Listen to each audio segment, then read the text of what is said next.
What's going on, ladies and gentlemen? Here we have HLBZ Bill Z, and as you can see, it's 19.57% down.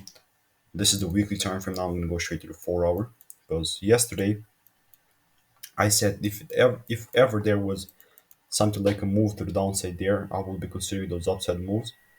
Then, as you can see, today we opened here. We continue to take the prices higher.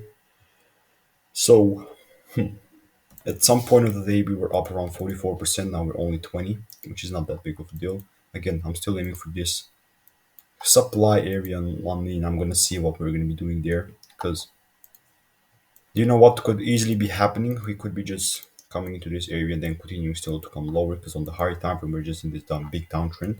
So this is a pretty crucial point we're gonna all look at.